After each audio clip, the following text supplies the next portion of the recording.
For our final multimedia project, we chose to focus on mass media and evangelicalism, more specifically, the evolution from televangelism to TikTok.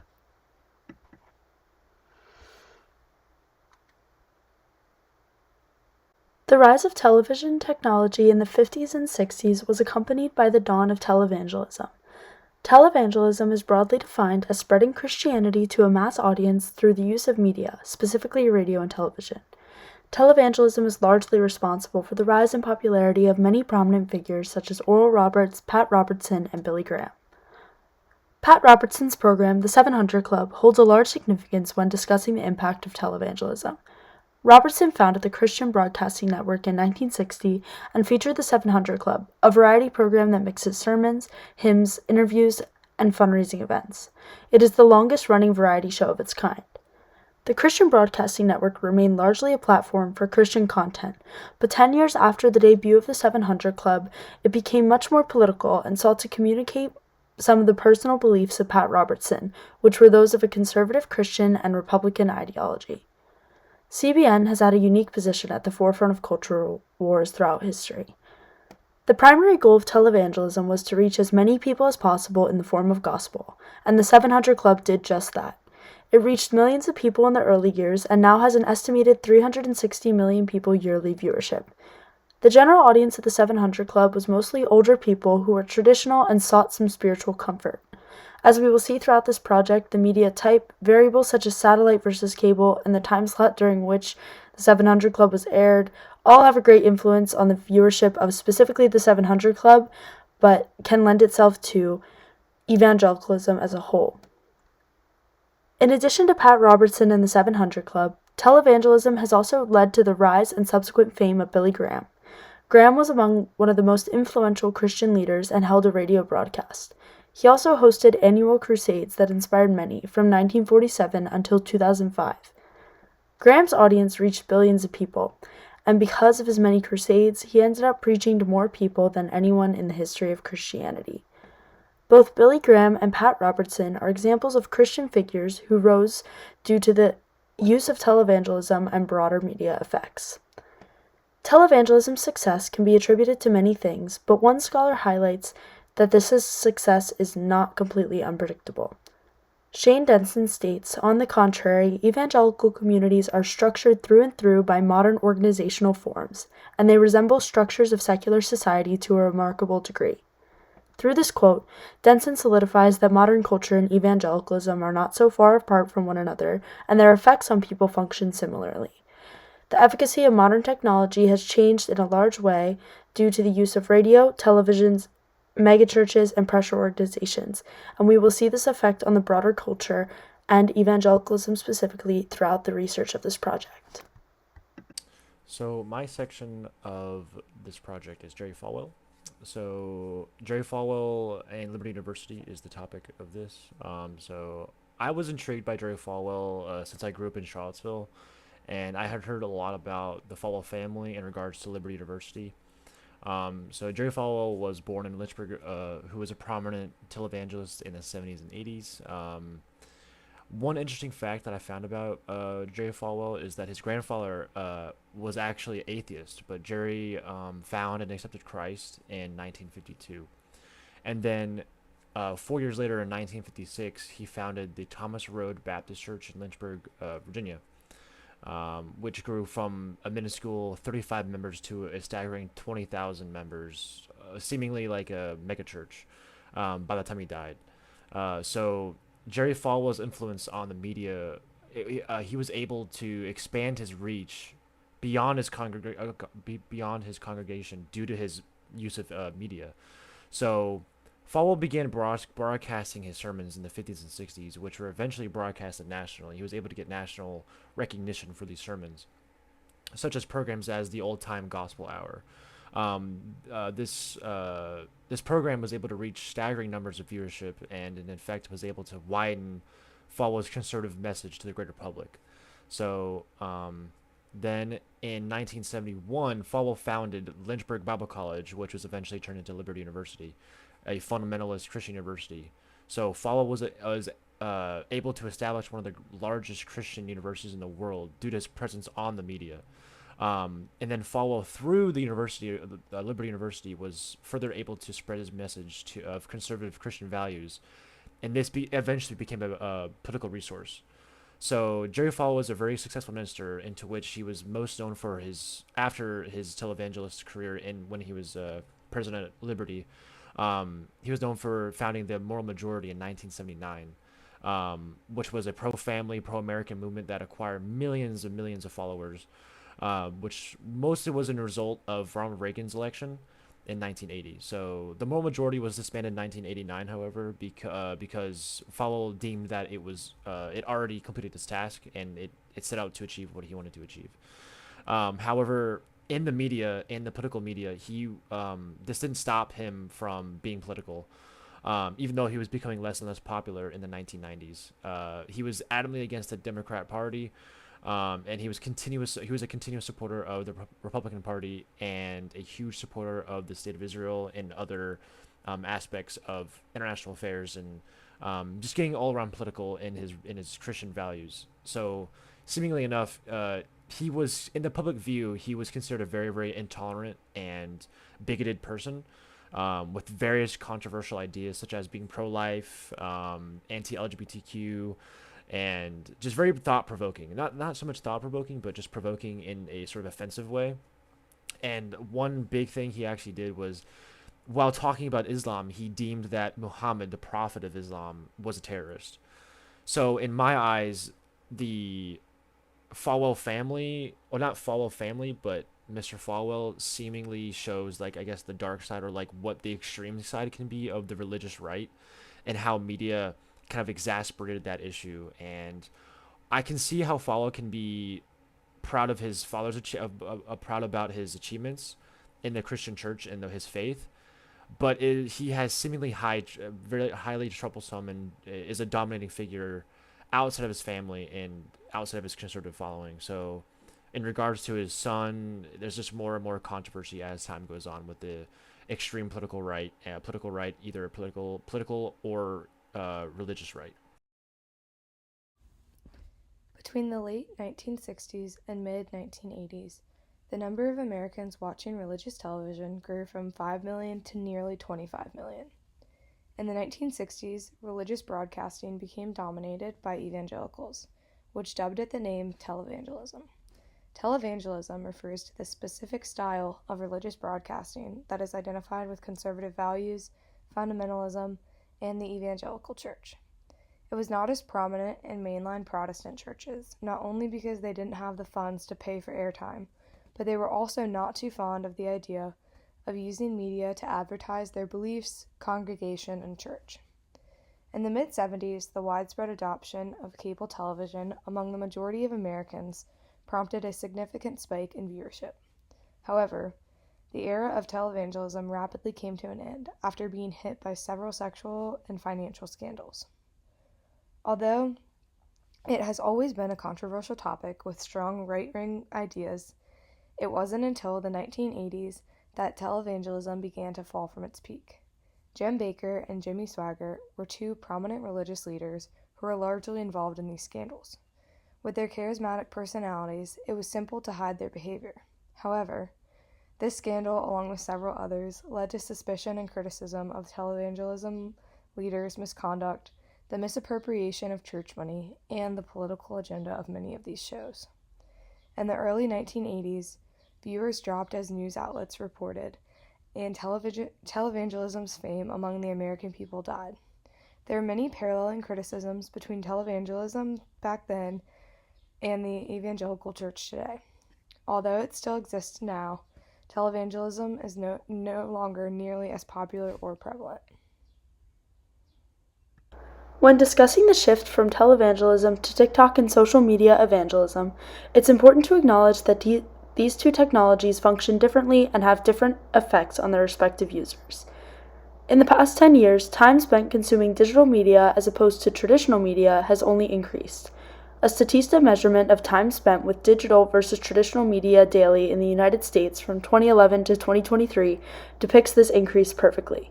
Traditional media is defined as television, radio, newspapers, and magazines, while digital media is defined as online media, such as social media, YouTube, or other online distribution platforms. In 2011, the average person in the United States was spending 214 minutes on digital media and 453 minutes on traditional media daily. This stat has completely changed in 2023, where the average person in the US is spending 500 minutes on digital media and 285 minutes on traditional media daily. This is an important fact to keep in mind as we assess the impacts of televangelism and social media evangelism. According to sociologist Jeffrey K. Haddon, religious broadcasters have throughout history consistently wanted to compete for the hearts and minds of the nation. This has remained true in the shift from predominantly televangelism into wider, more encompassing TikTok and YouTube religious content. The unique media aspect brought about by TikTok is, of course, the algorithm. On TikTok, one can follow and decide who they'd like to keep up with, but one like for one niche section of content will lead to the user being shown large amounts of that section of content. The algorithm will show the users things that they want before the user even knows that they want that thing. This becomes uniquely interesting when a user's TikTok begins taking them into certain spirals. Televangelism always prompted an intentional following, such that one must have had some semblance of purpose when deciding to tune into the 700 Club. Now, on TikTok, one can sort of get roped into evangelism through a series of algorithmic choices. This is not to say that TikTok evangelism is not informed by its predecessor.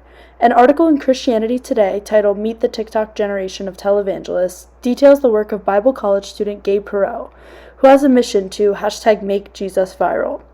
The unique aspect of Perot's social media evangelism is that he told Christianity Today it had been inspired by the work of Billy Graham. He believes that TikTok could have a special role in evangelizing the unchurched. The article from Christianity Today also discusses parallels between past revivals and the current rise in TikTok popularity. Throughout the Great Awakening, broader televangelist movements, and even today's social media pervasiveness, the themes of religious populism and reaching ordinary people have remained. As technology advances, it's important to note how these same themes are communicated to the public, and how this very communication impacts the gravity and reach of evangelicalism as a whole. Video has become an increasingly important and popular mechanism through which individuals enhance their personal spiritual journeys, with 29% of evangelicals reporting that they use streaming video specifically for spiritual purposes in 2022. YouTube and other video streaming platforms provide an accessible means to gain religious knowledge and personal comfort while creating intimate connections to a spiritual community. However, the consumption of specifically Christian media content tends to be higher among three specific types of evangelicals: those with greater spiritual engagement via more frequent church-going, for example, those who are charismatic or Pentecostal, and those in the lowest income group, defined as those with a household income less than $30,000. This phenomenon may partly explain why YouTube has become such a prominent force for the spread of the evangelical message in recent years. Videos posted on the platform are both low cost and low effort. There are few barriers to entry for individuals seeking to immerse themselves into an evangelical community via streaming videos. These videos are free to consume, but they also provide an easy introduction to the evangelical world in that they do not force a commitment onto interested viewers. The use of YouTube does not create an obligation to attend church every Sunday. Individuals can simply open up the app on the train home from work or while running on the treadmill and experience the same sense of connection to their faith. Furthermore, viewers have the unique advantage of clicking on content that interests them while ignoring videos that don't. This ability to pick and choose among a set of theological beliefs allows individuals to create a highly personalized faith in the deeply impersonal world of social media, where content is both widely available and broadly attractive. As people gain access to more information and more viewpoints, they can create a spiritual rhythm, as one BBC article describes it, that tailors to their preferences and needs.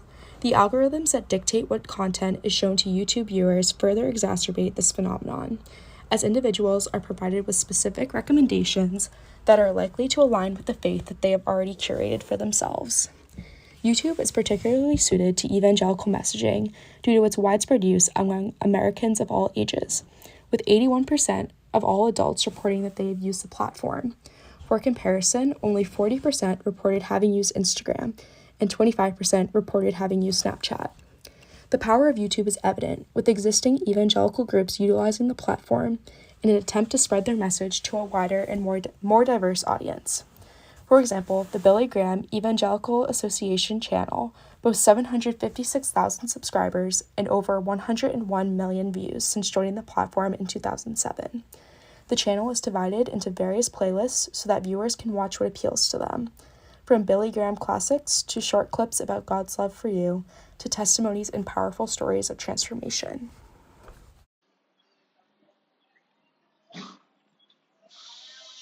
A recent study concluded that 18 to 35-year-olds are more likely to trust influencers over the advice of their own parents. Gen Z and millennials are drawn to seek validity of normal strangers and compare their realities to the curated life of bloggers and influencers. Social media, like Instagram, has served as a useful tool for influencers and organizations to normalize Christianity and to facilitate a kind of evangelicalism directed towards younger generations. Lucas and Marissa Sotra regard themselves as ambassadors for Jesus. The twins produce creative content on Instagram under the handle Twice Blessed and have gained 157,000 followers. Lucas and Marissa combine their passion for style and their proclaimed mandate of God to make him cool, or from God to make him cool, according to Sotra. The twins see their success as a blessing from God, revealing a sort of prosperity theology. The Sotra twins explain their business ministry as being derived from the Bible.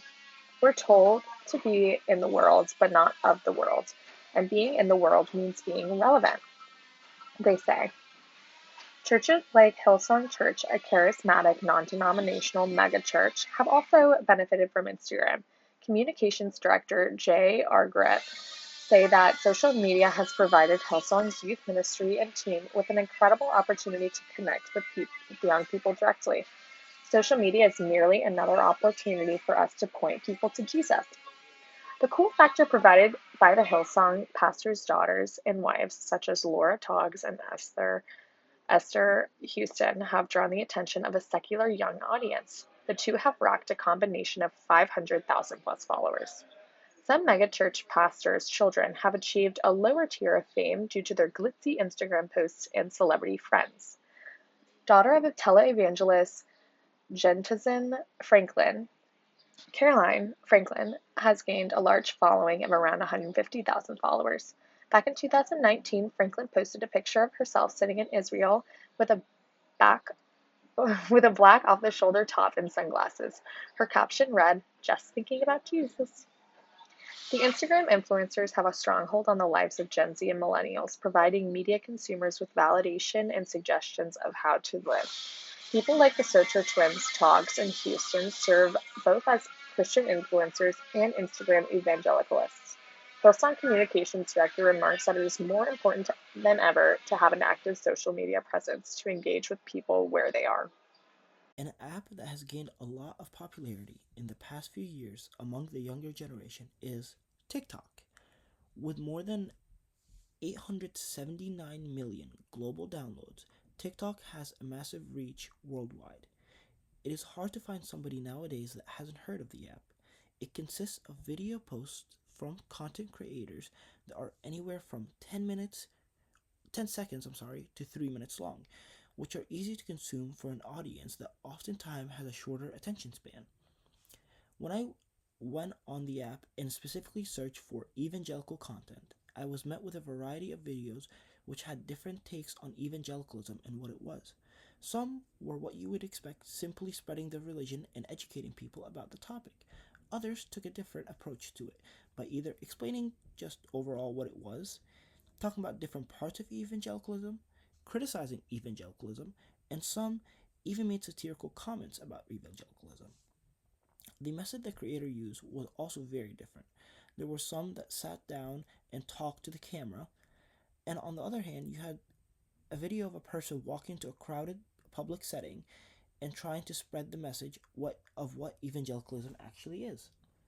One thing that was clear when being on evangelical TikTok is that the side that was spreading evangelicalism and had positive things to say had a significant less following than the side that was criticizing it and critiquing it. For example, one user that had a lot of content of walking into public places and talking had around 2,000 followers, but another whose bio literally said humorously detoxing American Christianity had more than 300,000 followers. However, this isn't necessarily to say that people on TikTok are against evangelicalism. Another user who made content that still spread the belief of what evangelicalism was, but also made satirical comments about it, had over 25,000 followers. It seems that the less serious the creator is and the more jokes they make, the larger the following is. This reflects the audience on TikTok and what they are looking for and what they specifically want. The younger generation is more attracted to humor as a way of supporting a message rather than being serious about a topic. This is why the use of TikTok can be less effective of a method to spread a belief system like evangelicalism that oftentimes is very serious. It can still be done if you go about it the right way, but it has much less of an effect. If a creator finds a way to use humor and draw in the younger generation the proper way on TikTok, and also be serious at times because you need to, it can be very effective. Certain Christian social media accounts have been successful in accumulating a large following. However, it is unclear what their broader impact has been. There is a lack of research that explicitly evaluates the statistical impact of social media evangelism on Christianity. In other words, what are its outcomes? Pulling data on broader trends in American Christianity throughout the past decades may provide insight. In 2014, the Pew Research Center published a report on the social media habits of Christian Americans. They found that 1/5 of Americans reported utilizing social media to share their faith in the past week, including 34% of white evangelicals and 30% of black Protestants. The reach of this effort is significant. 46% of respondents report seeing religious messages shared online within the past week, including 50% of individuals unaffiliated with the church and 39% that do not attend church at all. A 2018 poll similarly found that 28% of American Christians share their faith through social media, while 58% of non-Christians report seeing Christian messages. 44% report that media and technology has influenced the way they share their faith. Evangelism is a core tenet of evangelicalism and a responsibility of its members. Social media has played an increasingly prominent role in this effort. However, trends in church attendance and membership indicate that social media evangelism has been largely unsuccessful.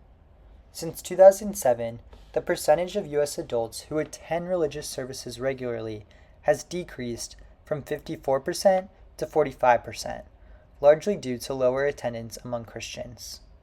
The percentage of those who identify as Christian has also decreased from 75% to 63%. These results reveal that Americans are overall less Christian and less engaged in their faith. The rise of social media over the past 2 decades, coupled with these findings, suggests that social media evangelism has not achieved its desired effect. One reason for this reality is that there are anti-Christian social media accounts in addition to Christian accounts. Sites such as Reddit and TikTok have provided an avenue to view content critical of Christianity and connect with former believers. The evangelistic accounts on social media are thus countered by forces of discontent and frustration towards Christianity. Thus, there are counter forces that may limit the effect of social media evangelism. Some Christian agencies and pastors also argue that social media may not be the most effective form of evangelism. One reason is that it is difficult to answer questions and understand individuals' concerns without dialogue. Conversion is typically a long process that involves questions and doubts, which posts on social media do not adequately address. The simplicity of posts typically are not sufficient to answer complex questions. Rather, personal connection is necessary to be truly supportive and connected. Various Christian agencies and pastors recognize this reality and are thus skeptical of the social media evangelism's effectiveness. The polling data previously discussed makes it seem that they may be justified in their skepticism. Social media may have changed the way many Christians share their faith, but it has not produced widespread change in church attendance and membership.